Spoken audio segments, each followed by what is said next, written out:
RedZoneSports.bet, the British home of American sports.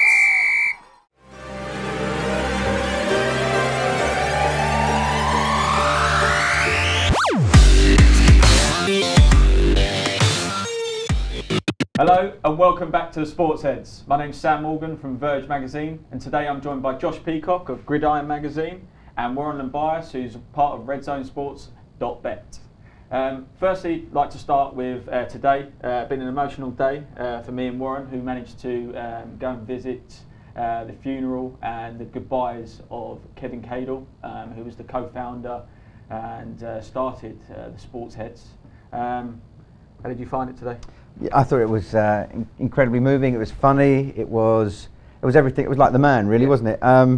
It was scheduled to last 2 hours, and it ended up lasting 3 hours. We had to come to do this show. I like to point out that Sam wasn't dressed like this at the funeral, but you know, he's. Why not? Yeah, we sat down. There was a lot of ex-basketball players there, and when you're as short as Sam as I, we were like, we're not going to stand up. But it was lovely to hear from Kev's family. I didn't know Kev's real name was Michael. Yeah. Who knew? Yeah. So all stateside, everyone calls him Uncle Michael, and it was just lovely to hear ex-players and colleagues talk about him. I thought Mike Carson did a lovely reading as well about him.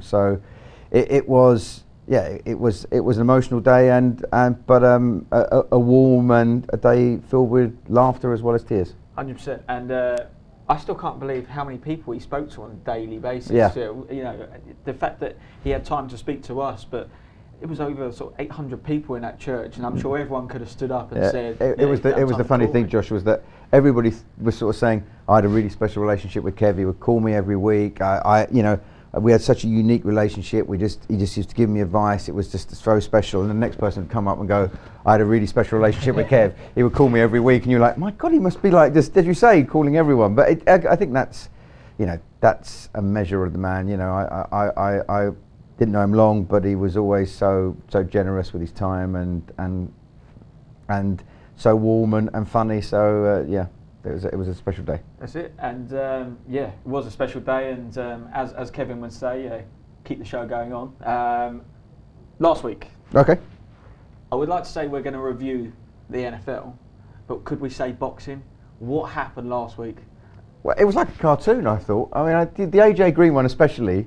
You know, AJ Green's quite a timid character, not a timid character, but he's not one of the sort of big loudmouths. He's not like a Seattle Seahawks player who's like sort of trappy all the time. And then, the fact that he ended up punching someone in the helmet was just the thing. I'm like, what makes you think, you know, you're a footballer, you know where the pads are, punch someone somewhere. One, that is so obvious, but two, you need your hands. Yeah. You need your hands to catch the ball. You're having a terrible season, really. I mean, AJ Green's not, but don't use your hand. You know, that's it.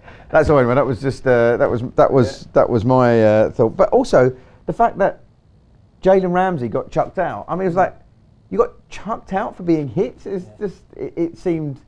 And how frustrating that they both got 1 game bans. The difference in what they did. As you say, AJ Green punches a guy in the helmet, and he would probably prefer there not to be a helmet on his head, and yet Jalen Ramsey gets the same ban. Yeah, just for pushing him over in frustration. I think that's the thing, is the hands on the opponent obviously want out of play. I think probably they're saying that started it. AJ Green, obviously, in respect, has probably then said, he said this to me, this is what rattled it. I'm not saying that they should have had the same ban, I can see your point, but we can't.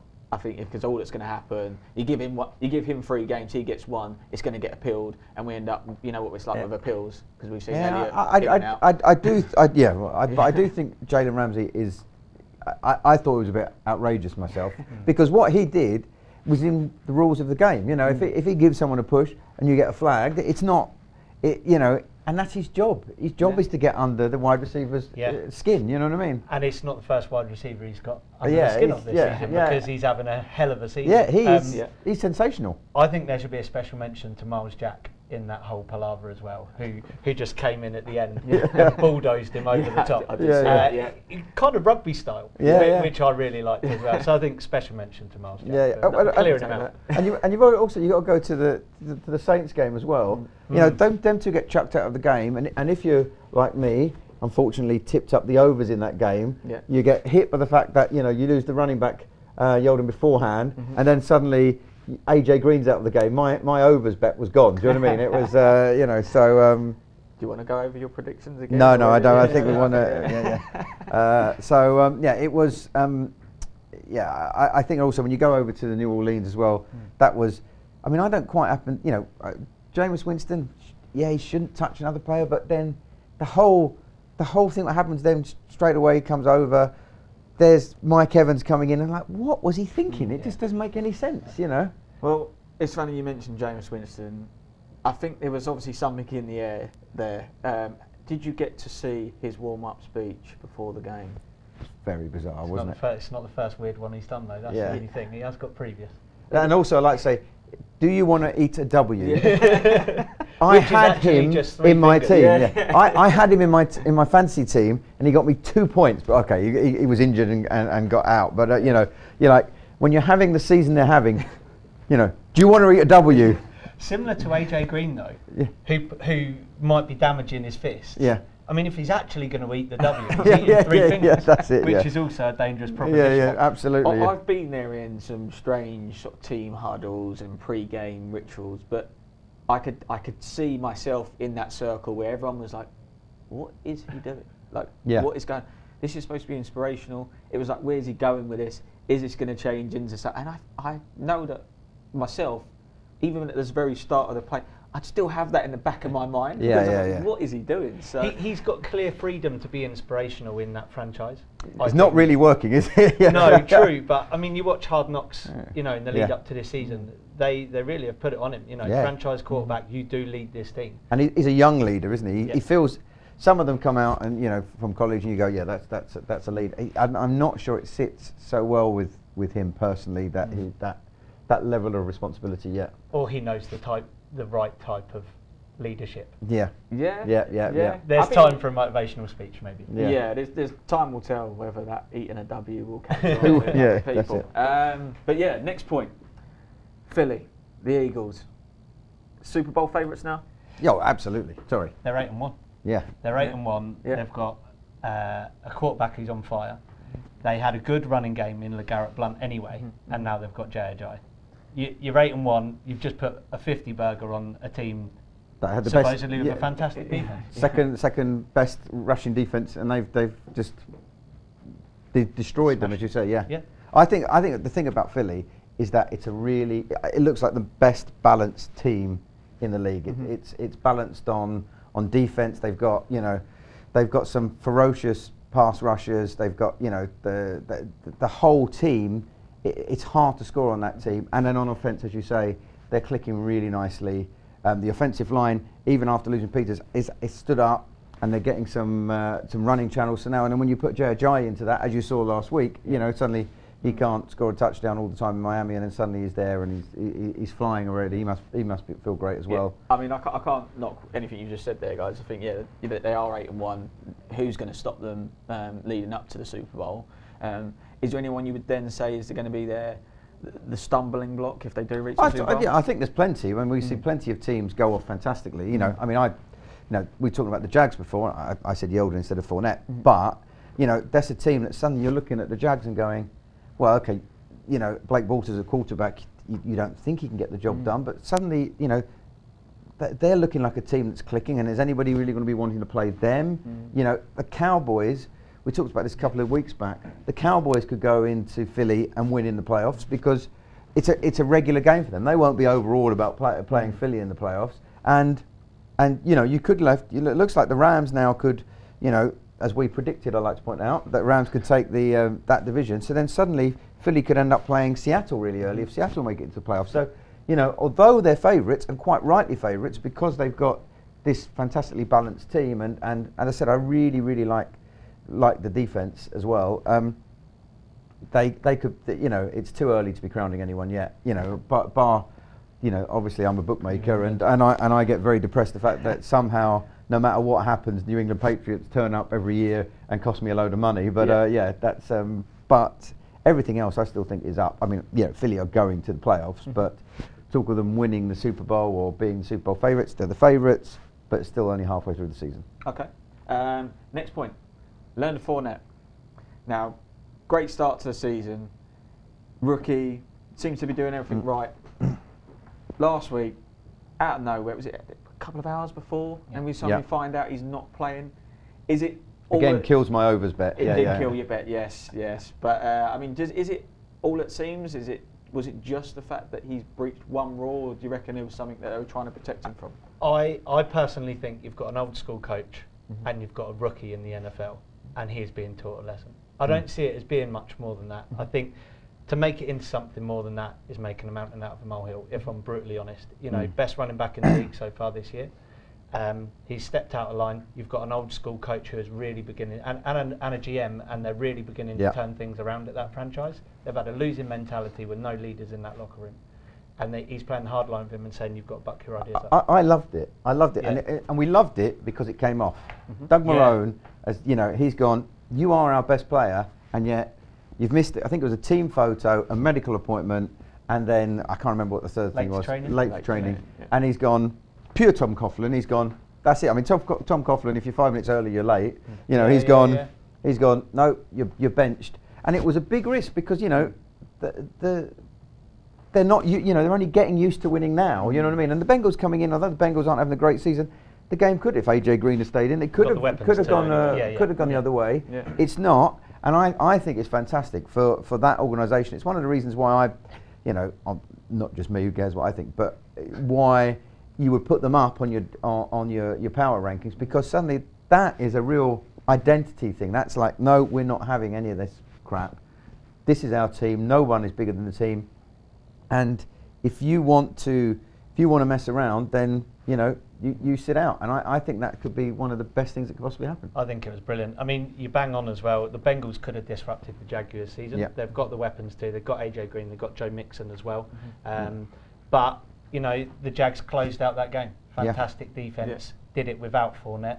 And I agree. I think it sent a good message. But at the same time, a message that was justified because they still won the game. Yeah. Okay. So last point on that then. How far do you think the Jags will go this year? It's tough. I think they can go to the playoffs. Yeah. I think they will go to the playoffs. I think it will then come down to big game mentality. How many players in that franchise are used to playing big games? You've got some leaders there. You've got Calais Campbell, Paul Podglesny, another big leader. But then you're talking fairly inexperienced guys. No Allen Robinson, so out of the receiver core, that is why they are rushing most of the time with Fournette, but also with Yeldon. I don't know. I like the look of them this season. Their defence is fantastic. Yeah. The defence was never really the problem. I think they've got a cracking defence. I think it will come down to big game players. I think it will also, for me, it will at some point. Blake Bortles is going to be asked to do something. Now he's actually, when you think that, playing, is he? Yeah, well, when you think at the start of the season they benched him because he looked so bad, put Henney in, and then they went back to Bortles, and you're like, that could have destroyed him. And what they've done, I think, is manage him really well. They've not asked him to do too much, and slowly they've increased what he's doing. And actually, for the first time, he's been at Jags for a few years. You're a Jags fan, so you will see. I know how bad it can be. But because sometimes his decision making has been shocking in the past. Yeah. But I think suddenly having the defense is doing what the defense is doing. He's got Fournette, who's taking the burden of the offense off of him. But last game, I mean, he had to do something. He had to game manage. Sure. Yeah. He's managing the game really well. He's the silly interceptions and pick sixes have fallen by because he's not having to play from behind a lot. Now that will be the interesting thing when they get behind in the game. I actually think this team can go in and they will upset one of the big boys in the playoffs. I really do think that. And obviously now, the division that was looking very competitive. Now with Deshaun Watson out, it's not. So it's a two-horse race. Yeah. Well, it's not even a two-horse race. I don't think, to be quite honest. Well, they're level at the moment, aren't they? Yeah. I mean, I think the Titans will flatter to deceive, and I think that's. It comes back to me though. I would think of it that Bortles is still only a serviceable quarterback at the moment. 2 years ago, he was going somewhere. Last year was horrific. And I think I liken it to the Vikings example. They had Sam Bradford, they now don't. Case Keenum is a very serviceable only quarterback. See, I see it as a similar thing. I think Bortles is better than serviceable, but I think where he's at the moment is that team, with their fantastic defence, don't have to score tons of points to win games. He's replaceable. And he can continue to hand the ball off. But I mean, we had a talk the other week about whether Eli Manning should come down. I thought it was crazy because I think he has improved this year, and I think we had the conversation last week about Carson Wentz not being good enough for the Browns when they were drafting. But you know, if you put Carson Wentz into that Browns team, he wouldn't have been the Carson Wentz we're seeing now at Philly. No. You've got to judge almost Blake Bortles now that he's got a team round him and he's not having everything put on his shoulders on the offense, which is what was happening. And you remember there was a couple of years ago when, although he used to throw a couple of interceptions, but you know, he ended the season so strongly. I can't remember, it was Allen and it was the two Allens, wasn't it? Yeah, two Allens. And he looked like, wow, they were really going to push on, and then he had a horrendous season. But I think he might be more than serviceable, and I actually like the way that he is progressing this season and how they are slowly bringing him into the game more and more. Yeah. And so I think nobody's going to fancy playing them in the playoffs. And normally this is the division where if you're looking to play a team, you go, I fancy playing the Jags. Well, this season the Jags or the Colts. Or that's the division you want to be paired against. Yeah. But for me as well, I also think another thing is you play to your strengths, and he's lost his best receiver, who is comfortably their best receiver. So then what do? You do turn to your running game, and gladly they've got the best running back statistically in the league. Marquise Lee is the best receiver there at the moment, and he wouldn't even be a 4-star, let alone a 5-star receiver in other franchises.